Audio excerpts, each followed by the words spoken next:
بسم اللہ الرحمن الرحیم۔ السلام علیکم۔ سیکنڈ ایئر ہم یہ پیراگراف جو ہے جس کی تشریح کر رہے تھے وہ عمر بن عبدالعزیز کی حکومت و سلطنت کا اصول مساوات اور جمہوریت تھا۔ اسی کو جو ہے وہ ہم آگے بڑھاتے ہیں۔ اس پیراگراف میں جیسا کہ میں نے آپ کو پہلے بتایا کہ وہ اس بات کی جو ہے وہ طرف اشارہ کر رہے ہیں، ان کی اس خوبی کی طرف اشارہ کر رہے ہیں کہ کسی کو کسی پر کوئی ترجیح یا فوقیت حاصل نہیں تھی۔ اب نیکسٹ جو ہے شبلی نعمانی ہمیں بتا رہے ہیں کہ صرف ملکی امور میں ہی نہیں بلکہ معاشرت اور ذاتی زندگی میں بھی عمر بن عبدالعزیز اس کا لحاظ رکھتے تھے۔ یعنی یہ جتنی بھی ان کی خوبیاں انہوں نے بیان کی ہیں وہ یہ نہیں کہ صرف ملک کو چلانے کے لیے یا ملکی کام جو ہیں ان کو نپٹانے کے لیے ایسا رویہ اختیار کرتے تھے، بلکہ ذاتی زندگی میں بھی اور عام رہن سہن میں بھی، معاشرے میں بھی انہوں نے اس بات کا خاص طور پر خیال رکھا، لحاظ رکھا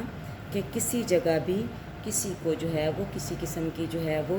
برتری اور فضیلت کسی عہدے کی بنا پر نہ دی جائے، بلکہ اگر کوئی خوبی جو ہے وہ موجود ہے تو وہ ایک الگ بات ہے۔ نیکسٹ جو بتا رہے ہیں وہ کیا بتا رہے ہیں کہ ان کا کھانا کھانے کا طریقہ کیا تھا۔ یعنی عمر بن عبدالعزیز جو ہیں وہ عام مسلمانوں کا جو لنگر خانہ تھا وہاں سے کھانا کھاتے تھے۔ کوئی شاہی قسم کا جو ہے وہ کھانا ان کے لیے نہیں بنتا تھا، اور نہ ہی وہ کوئی اپنے لیے خاص اہتمام اس لحاظ سے کرواتے تھے کہ ان کے لیے جو ہے وہ اسپیشل کھانا کیا کیا جائے، وہ جو ہے وہ تیار کیا جائے، کیونکہ وہ خلیفہ وقت ہیں۔ تو اس کی جو ہے وہ یہاں پہ جو ہے کہہ رہے ہیں اس میں ایک اور کیا کرتے تھے، جو لنگر خانہ سے کھانا کھاتے تھے، ہر روز وہاں پہ 1 درہم جو اس دور کا رائج الوقت سکہ تھا وہ بھیج دیا کرتے تھے، تاکہ جو ہے وہ اپنا معاوضہ اس کھانے کا شامل اس میں جو ہے وہ کر سکیں، اور وہیں جا کر عام مسلمانوں کے ساتھ، یہ نہیں کہ تخت شاہی پر بیٹھ کر یا کسی خاص اہتمام کے ساتھ جو ہے وہ کھانا کھاتے تھے، بلکہ جہاں عام مسلمان لنگر خانہ میں کھانا کھا رہے ہوتے تھے وہیں جا کر وہ عام لوگوں کے ساتھ جو ہے وہ بیٹھ کر کھانا کھا لیتے تھے۔ یہاں ایک واقعہ جو ہے وہ نیکسٹ پیراگراف میں بیان کیا ہوا ہے کہ ایک دفعہ رات کے وقت جو ہے عمر بن عبدالعزیز وہ مسجد میں گئے، وہاں ایک شخص جو ہے وہ لیٹا ہوا تھا، اور عمر بن عبدالعزیز جو ہیں ان کے پاؤں کی اس کو جو ہے وہ ٹھوکر لگی، تو اس نے جلا کر کہا کہ جو ہے وہ کیا تم پاگل ہو؟ تو عمر بن عبدالعزیز نے کہا کہ نہیں، پولیس کے آدمی بھی وہاں پہ موجود تھے جو ساتھ حفاظت کے لیے تھے، انہوں نے اس شخص کو گستاخی کے طور پر سزا دینا چاہیے کہ دیکھو اس نے خلیفہ وقت کو جو ہے وہ اتنی بری بات جو ہے وہ کہی ہے۔ تو انہوں نے کہا کہ آپ اس کو کیوں سزا دینا چاہتے ہیں؟ گناہ تو میں نے کیا، غلطی تو میں نے کی ہے، تو غلطی میں نے کی ہے اور سزا جو ہے وہ آپ دوسرے کو جو ہے وہ دینا چاہتے ہیں، یہ سراسر جو ہے وہ غلط ہے۔ میری وجہ سے اس کو تکلیف پہنچی ہے، مجھے اس سے معذرت کرنی چاہیے، نہ کہ آپ اس کو جو ہے وہ سزا دینے کے لیے تیار ہو گئے۔ تو اس نے تو صرف استفسار کیا ہے، یعنی پوچھا ہے، سوال کیا ہے کہ چونکہ میں نے اسے ٹھوکر ماری ہے، میرے پاؤں کی ٹھوکر لگی ہے، چاہے غلطی سے لگی ہے، لیکن پھر بھی غلطی میری ہے، تو اس نے تو صرف پوچھا ہے، تو میں نے کہہ دیا کہ نہیں، میں پاگل نہیں ہوں، بلکہ غلطی سے یہ سب کچھ جو ہے یہ عمل سرزد ہوا ہے۔ تو آپ بجائے اس کے کہ اس کو جو ہے وہ اس بات کا جو ہے وہ کیا کہنا چاہیے کہ اس کو جو ہے وہ اس کا جو ہے ملنا چاہیے کہ اس نے تو پوچھا ہے اور وہ جو ہے اس کو ٹھوکر لگی ہے، تکلیف اس کو پہنچی ہے، تو بجائے اس کے کہ اس کے ساتھ ہمدردی کی جائے، آپ اسے سزا دینا چاہتے ہیں۔ عمر بن عبدالعزیز جب مرنے لگے، اب یہاں پہ ان کی جو ہے وہ آخری ایام کا جو ہے وہ ذکر کر رہے ہیں، اور ان کے تجہیز و تکفین کا جو ہے وہ ذکر کر رہے ہیں، تو کہہ رہے ہیں مسلمہ بن عبد الملک نے کہا کہ وصیت کاٹیے، کہا میرے پاس کیا ہے؟ کہنے لگے کہ جو ہے وہ آپ اپنے بارے، اپنی جائیداد کے بارے میں بتا جائیں کہ کتنا حصہ کس کو ملنا چاہیے۔ تو کہنے لگے کہ میرے پاس ہے ہی کیا جس کی میں جو ہے وصیت کروں گا، میرے پاس مال املاک جائیداد تو کچھ ہے ہی نہیں۔ مسلمہ نے کہا میں ابھی 1,00,000 دینار بھیجے دیتا ہوں، جس کو چاہے اس میں سے وصیت کیجیے۔ یعنی 1,00,000 دینار